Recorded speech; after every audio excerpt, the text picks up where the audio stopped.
22-year-old Jamal is back on the street, and people are worried. He's coming home to Philadelphia, the city ranked #1 in the nation for gun murders. How long you been out now? Almost going on 3 months. You ain't been back on them corners, is you? No. You definitely don't want to be in somebody's graveyard. Jamal has a history of violence, including crimes with guns. How did you feel when you had a gun on you? It gave me a sense of power. Dang, I could take your life right now. Jamal's 2 older brothers are already serving hard time for murder. Maurice, he just got life.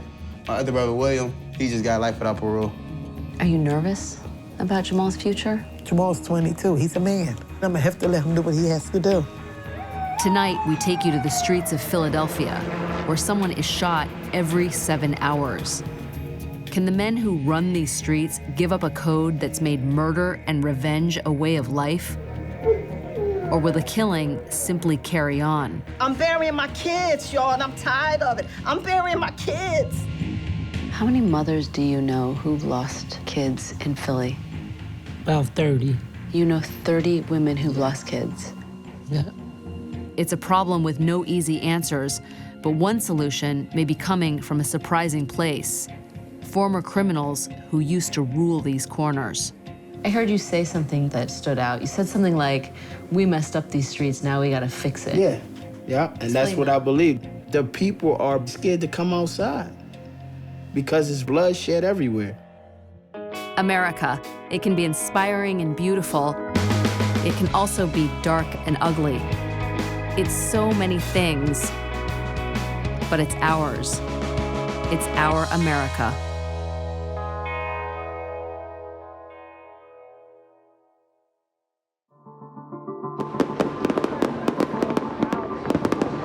Philadelphia, the city of brotherly love. It's the birthplace of our nation. Yet blocks away from the historic downtown, a cycle of poverty, crime, and incarceration is destroying families and sending young men to early graves. 17th District, flash information 14. All right, I'll see you over there. 1526. Tonight, I'm riding around with Joe, a freelance photojournalist who covers the murder beat. It's a warm Friday night, Philadelphia. #1 pastime, sit out on the stoop. If everybody's out, it's real easy to run across the people that you have a beef with. Somebody who was shot and killed was about 2 a.m. not really too far from here. And in your professional opinion, Joe, you're seeing handguns mostly. They're 9mm handguns. That is the plague on these streets. And there's lots of residents of Philadelphia that live with this threat on a daily basis. Red shorts, may have made it out to 21 in Somerset. So it's a typical day in July, and since the sun came up this morning, there have been 4 shooting incidents. 8 people have been shot. Among them, 2 have died, including this one. A bicycle, a pool of blood, a shooting at close range. These are the telltale signs of a Philadelphia homicide. An average of 300 people, mostly young men, are gunned down here every year. I was surprised to learn that the city of brotherly love, Philadelphia, has one of the highest murder rates in the country. The violence is so bad that Philadelphia has been nicknamed Killadelphia, and we're here because we want to meet the people who are most deeply affected by the violence. In North Philly, one of the poorest and most dangerous parts of the city, lives Stephanie. Her 18-year-old son, John, was shot and killed 6 years ago.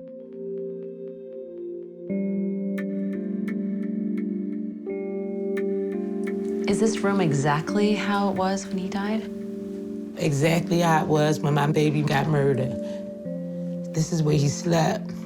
This is where he had his friends at. I see all these trophies. Yeah, he played football a lot. And these are some of his jerseys that he wore. He was #1. He was very athletic, and that was something I loved about my boy because it kept him busy. And out of the streets, I wanted to do anything to save his life. You intentionally kept John really active and in sports and doing a lot of things because you were trying to keep him safe? I did it so he wouldn't have to sell drugs on the streets. I did it so he wouldn't have to carry a gun. I did it so he wouldn't die at an early age. I had him right here underneath my belt. I took him on trips. He was in camp. We went to Cancun. We went to Jamaica, Disney World. We went on cruises. But that's the type of mother I was. So he wouldn't get murdered. So he wouldn't sell drugs. So he wouldn't have to shoplift. So, things like that to save my boy's life. I did everything to try to prevent from my son getting murdered. And they shot my son in a car from riding down the street. So what I do is just come in here and pray and just allow me to have a little bit of peace, Lisa, because it's not easy. So I know his spirit is here. This is what he loved is here. Some days I come in here, get down here on my knees, and I ask God and I question God.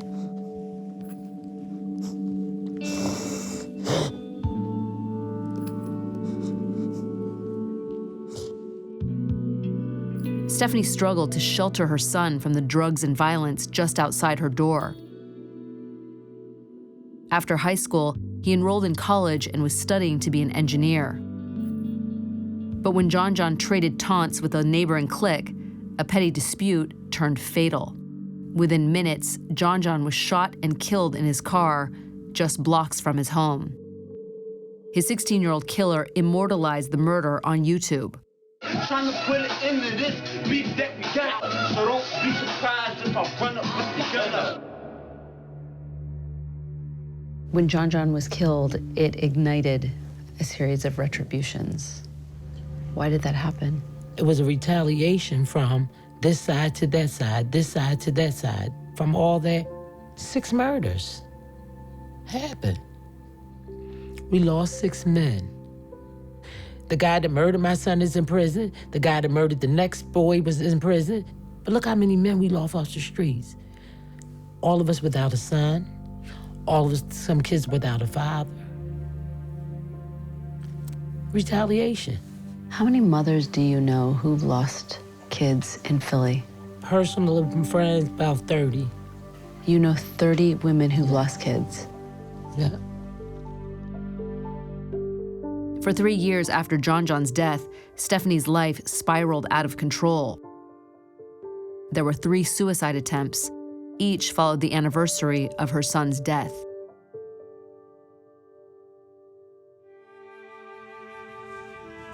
Some of you lost sons, daughters, grandsons, brothers. This is a place where you can come and share that pain with folks who understand it.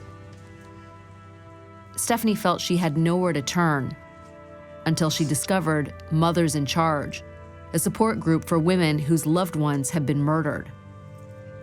This is where Stephanie began her journey of recovery. I don't care if it's 5 years, 10 years, or whenever it is. These feelings come right back. Wayne lost her first son, an aspiring school teacher, to gun violence in 2001. Her second son, a police officer, was gunned down during a robbery less than a year ago. I had a very, very happy family before losing my 2 sons. Today, my family is a wreck. I'm angry about that. I thought my kids was gonna bury me. I'm burying my kids, y'all, and I'm tired of it. I'm burying my kids. I refuse to be angry. I mean, you might see the tears right now, but I refuse. I fight every day.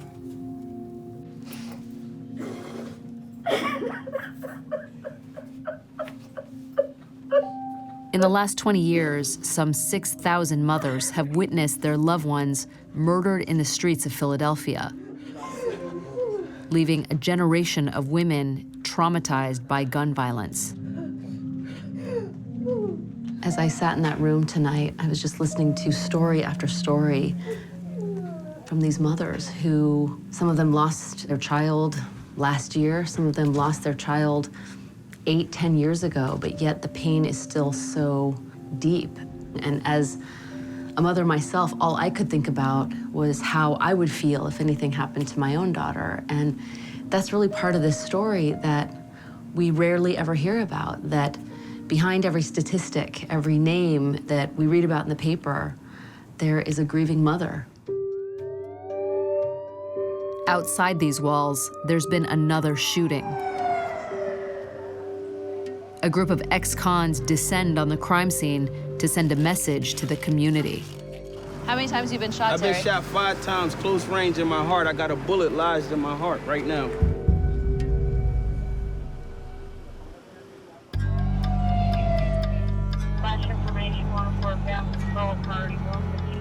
Another night in Philadelphia, another shooting. 3 teens were wounded here coming home from a Sweet 16 party. In the days ahead, detectives will look for suspects and press for convictions. But here in North Philly, one shooting often triggers another in a violent wave of retaliation. So there have been 3 shootings in the city over the last 2 days, and we're heading to the scene of one of them, and we're going to meet the Ceasefire guys. And what they do is they try and de-escalate the situation and calm things down.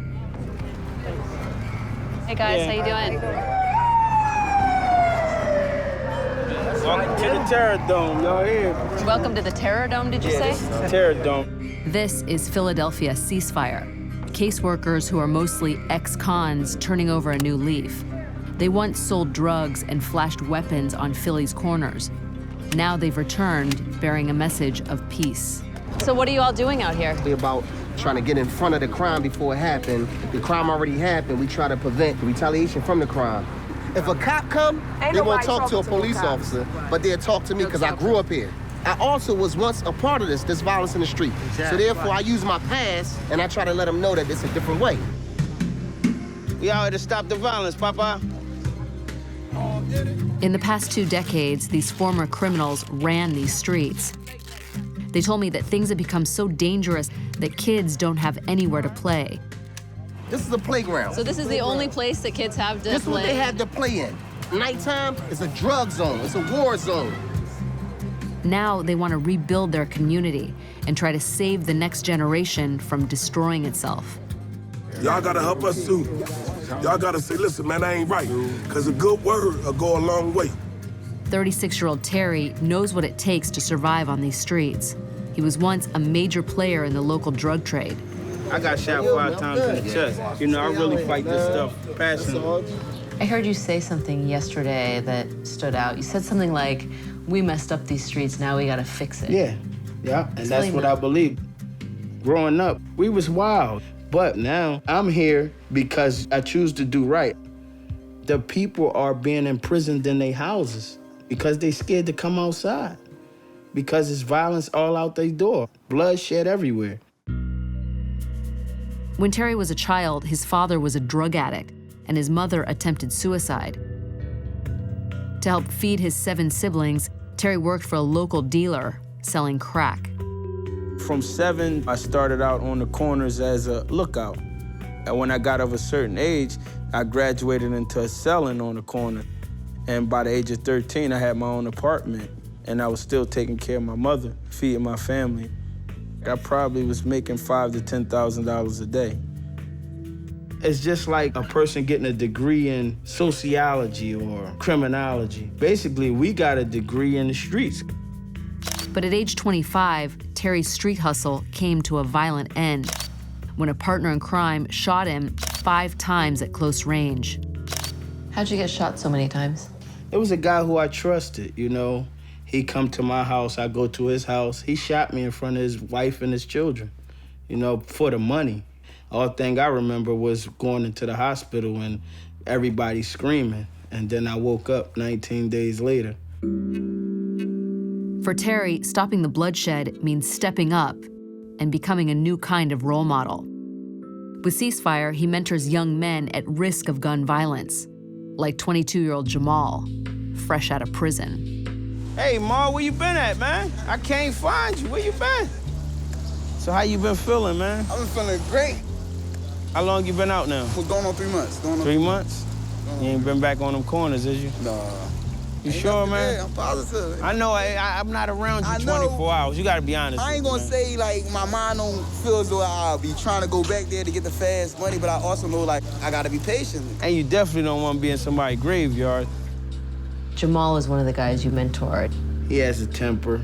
I try to keep him around me to show him, life skills, basically. That's what I'm giving him. But it's a process. I know he can't be away from me for too long because the streets eat him.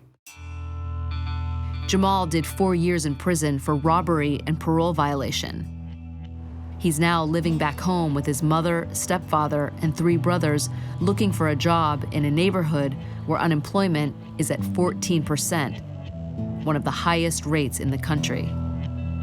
So how long have you been staying here? I've been staying here for at least 3 months. Just came home not too long ago. Just got out of prison? Yes, just got out of prison. And who are all these guys? These are my older brothers and my little brother.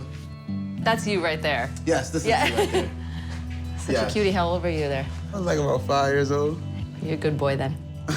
No, I wasn't a good boy. You were a bad boy even then? I was a bad boy even then, but I still try to strive to do better though, at times. I'm messing with you too. So your 2 older brothers on top, where are they? They locked up right now, incarcerated, doing life. Maurice, he just got life. My other brother, William, he just got life without parole. So you probably will never see your 2 brothers outside of a prison. Outside of a prison. For the rest of your life. For the rest of my life. It makes me sad to look at these pictures, Jamal, honestly. It don't make me even sadder to look at these pictures. Yeah, I know it hurts my mom even more.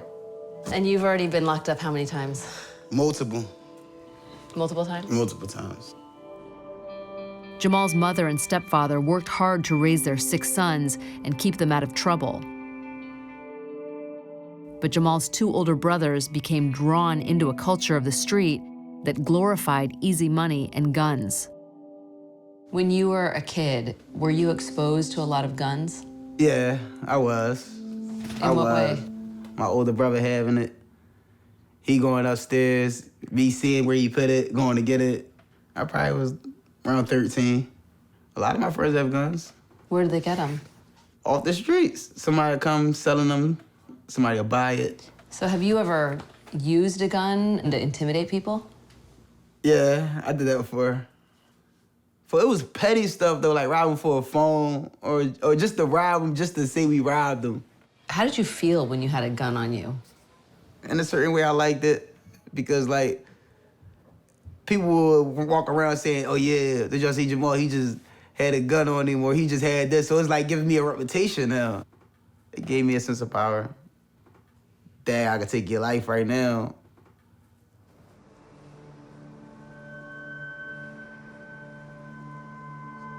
Every day in Philadelphia, parents battle the illusion of power and prestige that lures young men into a life of crime. Jamal's mother, Chrissy, works as a housekeeper in a local hotel. She's already lost 2 sons to the streets. Now she's worried about a 3rd. Are you nervous about Jamal's future? Jamal's 22, he's a man. All I can do is express what I'm going through with the other 2, and if that's what he want to do, then I'm gonna have to let him do what he has to do. Why are you feeling so emotional, Chrissy? I don't know. It's a subject that it's life, and it's in everybody's household. It's just something that I don't talk about too much. What do you mean it's in everybody's household? The murders and everything, everybody's touched with it. These days, people walking down the streets are just, anything can happen. So, yeah, I am worried. The streets. They're a trap for young men like Jamal who are primed to respond to the slightest provocation. Terry counsels Jamal to walk away from conflicts before they heat up. I'm always worried about Jamal. He's vulnerable. The way his temper is, he's prone to violence. I know how easy it is to make that wrong decision. Respect, reputation, retribution. It's a lethal combination. And it's about to take the life of another of Philly's sons. Leaving a mother to grieve and a father on the brink of revenge. Who killed somebody for nothing? Shot my son and said, "You think you all that?" You thought you was all that.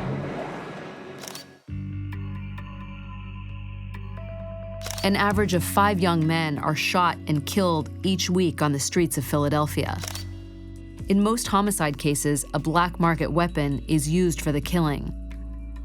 63% of firearms recovered at crime scenes originate from legal gun shows or stores, like this one owned by gun expert Fred D'Elia.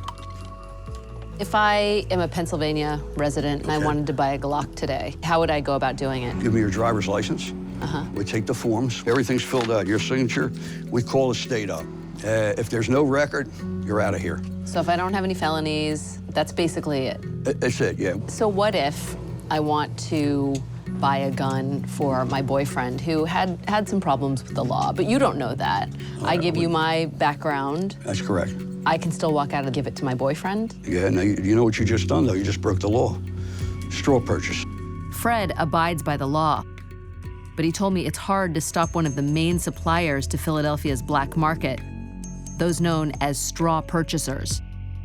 A gun shop surveillance camera tells the story. Criminal accomplices, like the young woman at the counter, purchase guns legally, then give or sell them to prohibited persons. The mentally ill, teenagers, or a convicted felon, such as the man in the gray cap. When they're recovered, these illegal weapons end up here at the police department's firearms identification unit. So, Lieutenant, what are we looking at here? These are the gun confiscations from Friday night, from 4 o'clock until Monday morning, 6 a.m. And how many were recovered? 46 weapons were recovered off the streets. That's a lot. It's actually light for a summer weekend. It's light. It's light. We usually do about 60 to 90. So what percentage of people from whom you are collecting guns are prohibitive people? Just about everybody. Roughly 4,000 weapons are seized in Philadelphia each year. In cases involving straw purchasers, buyers can easily sidestep the law and avoid prosecution. Now, someone wants to crack down on Philly's black market. Thank you. She's got the legal muscle to do it, and she's making headlines. Newly elected Attorney General Kathleen Kane was tightening PA gun laws. It's gun trafficking. No one agrees with gun trafficking. Attorney General Kathleen Kane wants to tighten the laws to limit straw purchasing. Currently, gun owners aren't required to alert authorities if a weapon they buy leaves their possession. So people who have clean backgrounds who can very easily obtain a firearm, that would be a straw purchaser. That's right. All the straw purchaser has to do is get on the stand and say, my gun was lost or stolen. I didn't even know it was gone until the police officers told me that it was used in the commission of a crime. Would you like to see that changed? If we have to report our car stolen, what's the difference than reporting another weapon that can be used to hurt others? So we need, as prosecutors, to say, you must report your lost or stolen gun. We need to give law enforcement the tools that they need to make sure that our laws are enforceable, or else they're not worth the paper that they're written on. Kathleen Kane believes fewer black market weapons on the street means more lives would be saved. Like those memorialized here. 284 people struck down by guns in Philadelphia in 2012. But in this gun-friendly state, the Attorney General has a tough fight ahead. In the meantime, the killing continues. This is the third shooting this week right here. Where did it happen? Right exactly right here.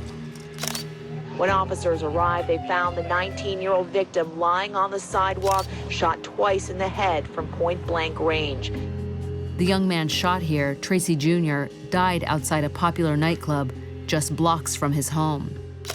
Here in his own neighborhood, a no-snitch policy means no witnesses and few clues. This leaves Tracy's mother, Agatha, who watched her son die in her arms with little hope for justice. When I got there, he was laying on the ground. I bent down like, Tracy, and I got down on my knees and swooped him up. And he was still moving a little bit. And his eyes was like a little open. I don't know if he heard me. Just telling us it's gonna be all right. And then he closed his eyes and stopped moving. The violence that brought an end to Tracy Jr.'s life can be traced back to his youth. In high school, he was bullied repeatedly. Tell me about some of the things that you started to see happen when he was 14. Getting jumped, come home crying because people pulling guns out on him. Him getting stuck up, robbed, beat up. And at a certain point, he got tired. He got tired of it. He just started being wild. Like, he don't care, like, why everybody keep messing with him. And I just was scared for him. I feared for his life.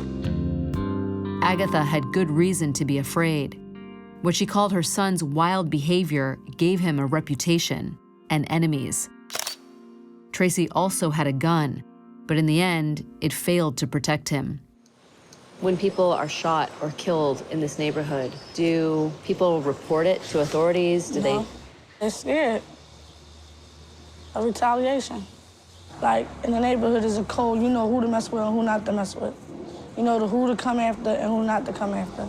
The streets is the streets. Nobody report nothing. This makes whatever betide,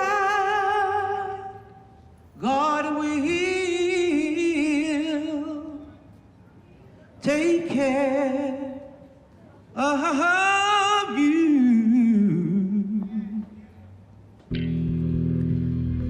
A week after Tracy Jr.'s death, Agatha lays her son to rest and joins the ranks of Philadelphia's grieving mothers. Friends, family members, and neighbors are packed to the rafters, struggling to cope with another senseless death.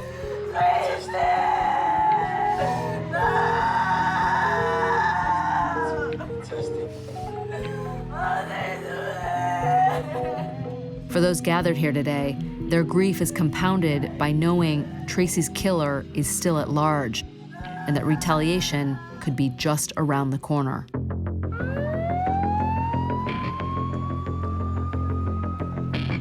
Outside the church, tempers are running hot, and Philadelphia's police keep a watchful eye.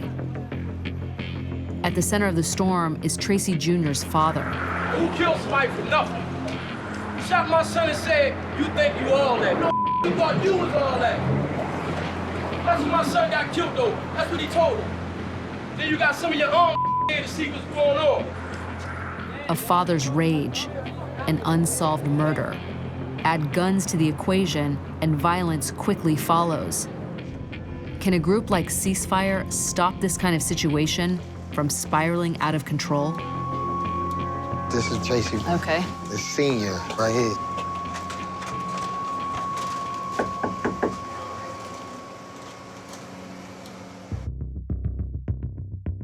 Gun murders are plaguing America's largest cities, and Philadelphia ranks #1 in the nation.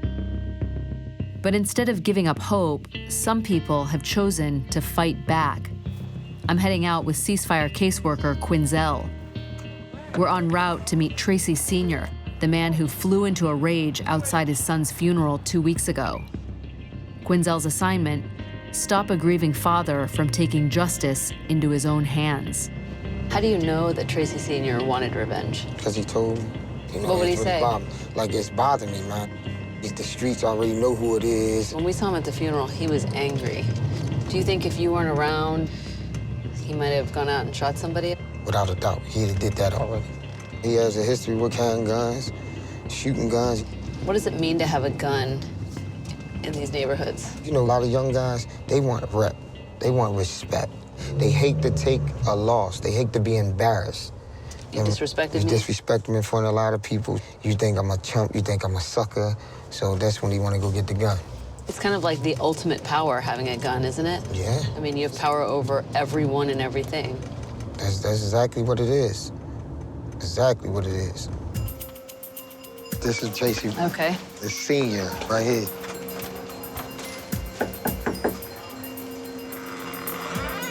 Hi, Tracy. I'm Lisa Ling. Tracy Sr.'s past is riddled with arrests and hard time. Today, he struggles to give up the code of the streets, a way of life his son seems to have fully embraced before he died. Would it surprise you to know that your son had a gun? Nah. That's what's going on right now with these young kids. It's either you have a gun and get shot and try to get away, or you don't have a gun and end up dead. Tracy, what kinds of things were you involved in back in the day? Whoa. Possession of firearms, drug trafficking, burglary. So cumulatively, how many years would you say you've spent in prison? Well, I'm 41 now. I say I spent about 24, 25 years in prison. Wow, more than half of your life. Yeah. So you weren't exactly the most upstanding role model to your kids. Nah. So do you think that if you'd been around when Tracy was young, things would be different? Yeah, I think it'd be much different. At that time, I was in the streets. I was doing, stuff that, I shouldn't be doing myself. Every day, my son used to walk to the corner, stare down there and see if he see his dad, and if he see me, I'd tell somebody, yo, go up there and get his money to my son, man, and tell him to get off the corner. He'll be right back on that corner looking for me. But I'm talking about he was like 4, 5, 6. He did this all the way up to probably like 8. Because he idolized you. But I wasn't paying attention to my son the way I should have paid attention to him. So that's why I say I play a part in my son's life. I can't tell my son to stay out the corners and don't sell drugs and don't carry a gun. I did all that. I can't sit here and say that I didn't play a part in my son that led him, to be deceased right now. I'd be lying to myself.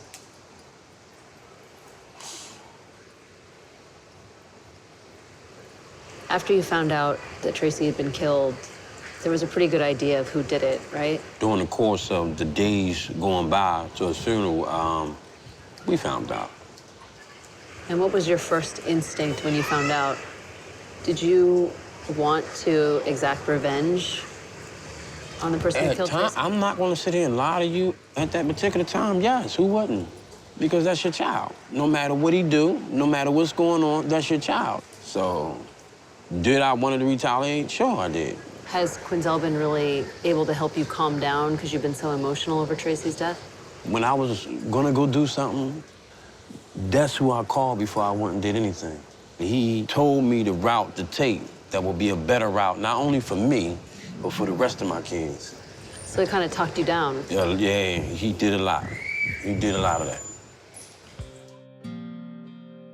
Every city that's taken back its streets reaches a tipping point, a moment where hope and hard work overcome crime and drugs, and even gun violence.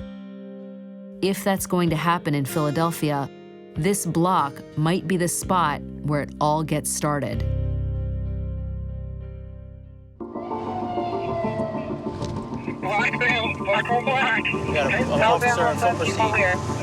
North Philadelphia, Saturday night. Right there, you're up there. I see him, there you go. I'm embedded with officers Pinto and Diaz, 2 policemen fighting gun violence on the front lines. Complainant called the police, said that there's a couple males that are armed with guns. There's nights that it's like nonstop like this. We're in the 22nd Police District, where more people are killed by firearms than anywhere else in the city. One of our guys has a guy stopped. Hopefully it is in fact the guy that we're looking for. The neighborhood's no snitch policy is an obstacle for police, but they're fighting back with a new initiative, tracking former offenders most likely to pull the trigger. So you guys kind of stay on the violent offenders more than you have in the past? In this district here, shootings are down, the homicides are down. So I know the tactics that we're using down here is working. Like this corner right here, it actually used to be worse than it is now. Because there were a lot of drug activity going on back there before. And now you don't see as much. Cleared up. Street corners are the heart and soul of city life. That's why they're coveted not just by criminals, but those determined to make a change. I want to hear the song. Car washing, $5 car wash. Oh, $2 for the bike. $2 for the bike. $30 school bus special, come on. This is what hope looks like. A protected harbor for young people on a block once overrun by drugs and violence. Neighbors credit one person for the change here, Terry from Ceasefire. We out here, we out here. It's about the brothers getting the brothers, man. Yes, it is. Cleaning up the neighborhoods, man. This is where Terry finds his proteges, young boys in search of role models. Get that shot, Dink. And young men in need of a little support. You need me Friday to go down there with the lawyer with you, I'll go down there with you too. That actually might be kind of cool because my mom don't know if she can make it because she was Yeah, I'll go down there with you. That'll be cool. Terry's goal is to keep these young men off the streets and out of jail. That's not easy for someone with a history like Jamal. How are you not going to get sucked back into the streets? I catch myself sometimes going back to the streets because it's in me. It's already in me. Selling drugs, robbing people. I had an incident the other day with a young guy with a gun. I was going to go out there and shoot him. I really was going to go out there and hurt this boy. He don't even know it, but it was like, he disrespected me in a way that I don't play that. It's just what he did, like, that made me mad. I took time out. I normally don't do stuff like that, like take time out to sit down and really think things over. At the end of the day, it's not worth it. Thanks to Terry and Ceasefire, Jamal appears to be on the right track. But what about other young men roaming the streets? Or those already locked up behind bars? Several days a week, Stephanie and Mothers in Charge visit jails in Philadelphia. Here, they hope to reach inmates with an important message. It's time to put down the guns and explore new ways to resolve conflicts. And how many inmates will you be talking to? About 30 today, yeah. So you see the same inmates every week? Yes. This week I brought my son's picture. A 16-year-old shot him in the head and the first bullet killed him. But he kept on shooting my son because he wanted to kill my son. I had to start thinking differently because at one point in my life, I hated each and every one of y'all that was sitting in this room today. With that, guys, I'm here to help you, to encourage you to think differently. And remember me sitting up here that I don't have my child. I don't have my only child. When I seen Stephanie break down over there, it touched me. You know, our mothers shouldn't have to bury their child. You know, nobody should have to go through that. Nobody. Mothers in Charge wants to eradicate street violence by getting back to the basics. That means encouraging these men to think twice before they reach for a gun. I felt like my life was threatened, and I ended up riding around with a gun, and I ended up getting caught. But it was either be able to protect myself or be in a box, so that's two choices I felt like I had. You guys have firsthand knowledge of what goes down in the street, so what do you think it would take to reduce gun violence in Philly? If my father paid more attention to me, I wouldn't do what he did. It's about taking responsibility. You know, educate ourselves on what it is that we're doing that we're not supposed to do. So if a lot of that come into play, then maybe the violence altogether will come down. Stephanie, there's so much violence in Philly. There's so many killings. When you read stories of young people John's age, what do you think? Let's make some noise, Philadelphia. Do something about it to prevent it. Talk to the kids out here. I wish I could save the world, Lisa, so nobody don't have to go through what I went through. I wish I could march up and down my street. Protect these kids out here. How do you protect kids who come of age under the gun? Some would say there's no end in sight for the killing here that's become the norm. But in Philadelphia, the next generation is stepping up. We never knew fast money was an addiction. Two sides to every coin, our story is nonfiction. But this here is a warning. That's what we up against out here. This is our life.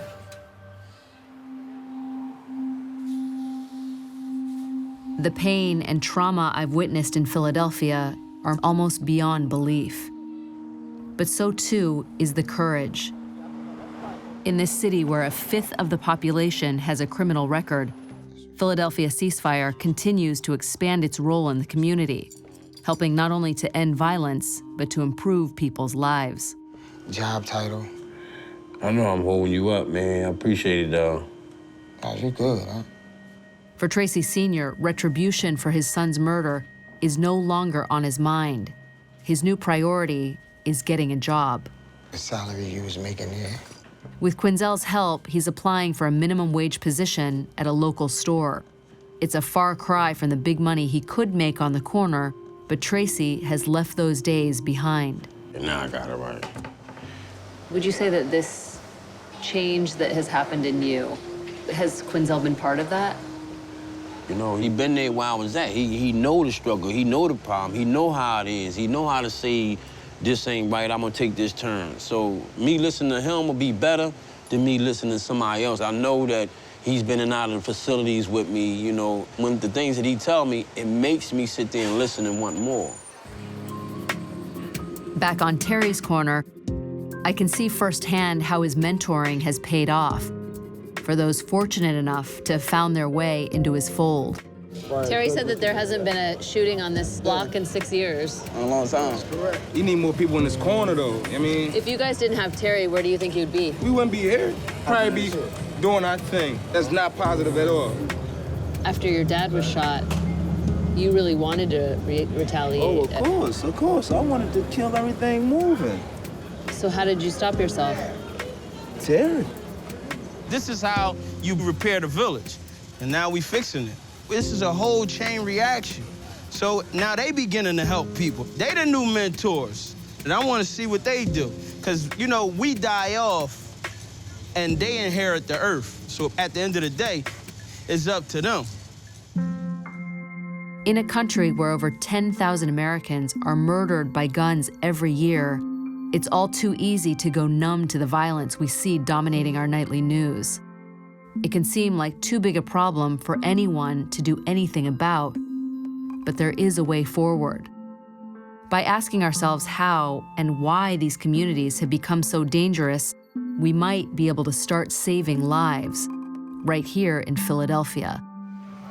There are so many people in this community who are really trying to change things.